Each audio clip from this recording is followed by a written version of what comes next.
There's a lot to be said for finding a movie in a genre that you love and knowing what kind of story you're in for. But for the more adventurous watcher, the one who puts on a movie without reading a description or knowing anything more than a title, there's a different kind of fun to be had. Ever since the shower scene in Alfred Hitchcock's Psycho transformed a classic Hitchcock thriller into an all-out horror film, other filmmakers have employed the sleight of hand that leads an audience to go in with one genre expectation, only to have it turned on its head before the film is over. This is your only spoiler warning as we head into our 10 great movies that swapped their genres. Number 10. Audition. Takashi Miike's 1999 movie starts off innocently enough as an elderly widower sets up a phony audition to find a new young wife. The ruse works against all odds, and Shigeru begins to fall for the young and lovely Asami. Until this point, the movie has had all the makings of the perfect romantic comedy, but as soon as the two embark on a relationship, the movie takes a hairpin into unimaginable psychological and body horror. The final sequences of the movie are considered some of the most disturbing horror scenes of all time, a million miles away from the world of the first 40 minutes of the film. Number 9. He Loves Me, He Loves Me Not. Though not quite as well known as Audition, this 2002 French film from director Letitia Colombani is equally effective in setting up a Trojan horse film. Audrey Tautou, who played the lead a year earlier in the magical romance Amélie, plays Angelique, who is head over heels in love with a married cardiologist, and trying to work out their complicated situation. But as we reach the second half of the film, we move from Angelique's perspective into that of her love interest. When the whole picture is revealed, Angelique's sweet romantic ideas take on a very dark edge. It's so sad to watch good love go bad. Number 8. The Guest. When former Army Sergeant David Collins arrives on the doorstep of the Peterson family home, they welcome him in as he shares stories of his friendship with their son Caleb, who died in Afghanistan. As he becomes closer to the family, he seems too good to be true. Handsome, polite, protective of the kids, he's the full package. But could he be hiding a secret? Or maybe just that he's a super soldier and trained assassin created in a military medical experiment who's nearly unkillable, and he goes on a slasher style rampage that literally ends with a hunt through a haunted house. Bet you didn't see that coming. Number 7. Barton Fink. The Coen brothers are known for their exercises in expectations, from the shocking twists of No Country for Old Men and Burn After Reading, to the jarring juxtaposition of comedy in the midst of violence in almost every one of their films. But the wildest transformation in their body of work is Barton Fink. It starts like many Coen films do, with a dive into a very specific and beautifully rendered time and place, Hollywood in the 1940s, as a tortured playwright tries to make his way in the studio movie system.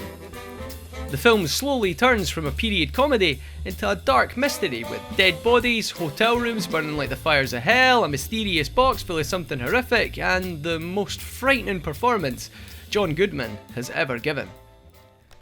Number 6. Spring. Monster movies and romances are powerful and effective genres, but aside from a handful of titles like The Shape of Water and The Fly, it's difficult to maintain that delicate balance. And that's what makes Spring, from directors Justin Benson and Aaron Moorhead, such a pleasant surprise. The film begins as a melancholy romance, with a young man escaping the grief of his mother's death by heading to Italy and beginning a relationship with a beautiful and mysterious local. The first half of the film has all the markers of a classic romance, from their chance meeting to his attempt to swear from disinterest. But the gentle romance gives way to horrifying bodily transformations and a Lovecraftian revelation that is truly cosmic in nature. While the film never betrays the importance of its central relationship, the places that the film takes them to are unexpected and surprising. Number 5. Sunshine. This may be the most contentious film on the list, given that one of the most talked about elements of the film is its divisive final act, but Danny Boyle's 2007 film from a script by Alex Garland is a masterful rumination on the inevitability of death in a cold and unfeeling universe. The cast, with appearances from Chris Evans, Michelle Yeoh, Cliff Curtis and a handful of other skilled performers, fill the spaceship-bound story with a permeable sense of dread, and every problem the crew faces becomes an existential threat to the entirety of the human race.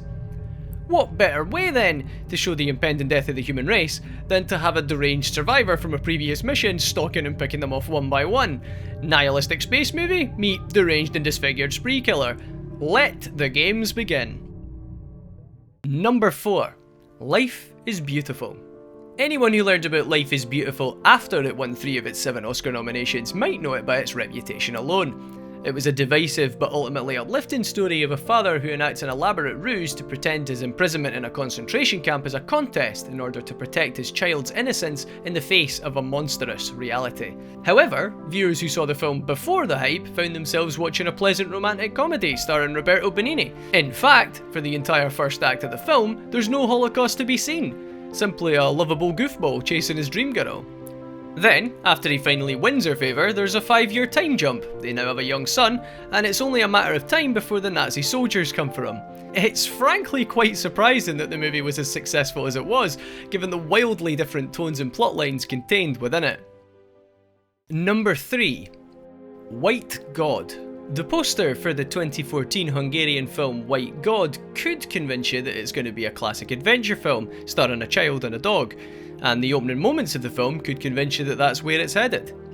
13-year-old Lily is moving to live with her father, who she hasn't seen in years, and only little mixed breed dog Hagen is there to comfort her. But her strict father separates them, abandoning the dog outside the city.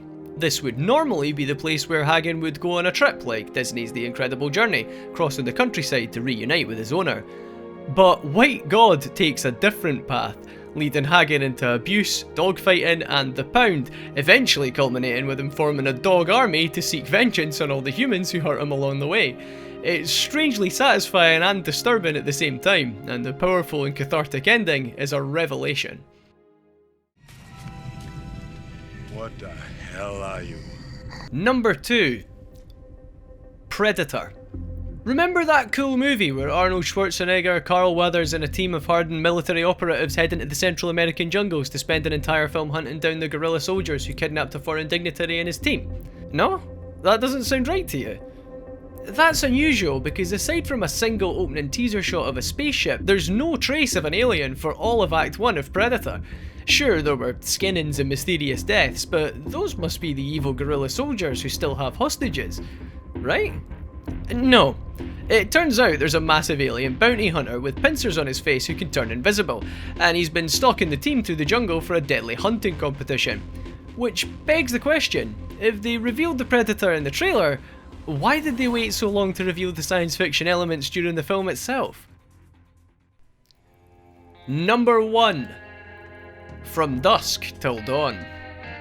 Even Quentin Tarantino, at peak popularity after the release of Pulp Fiction, wasn't able to do what he wanted with From Dusk Till Dawn, which was to create a trailer that showed only clips from the first half of the film.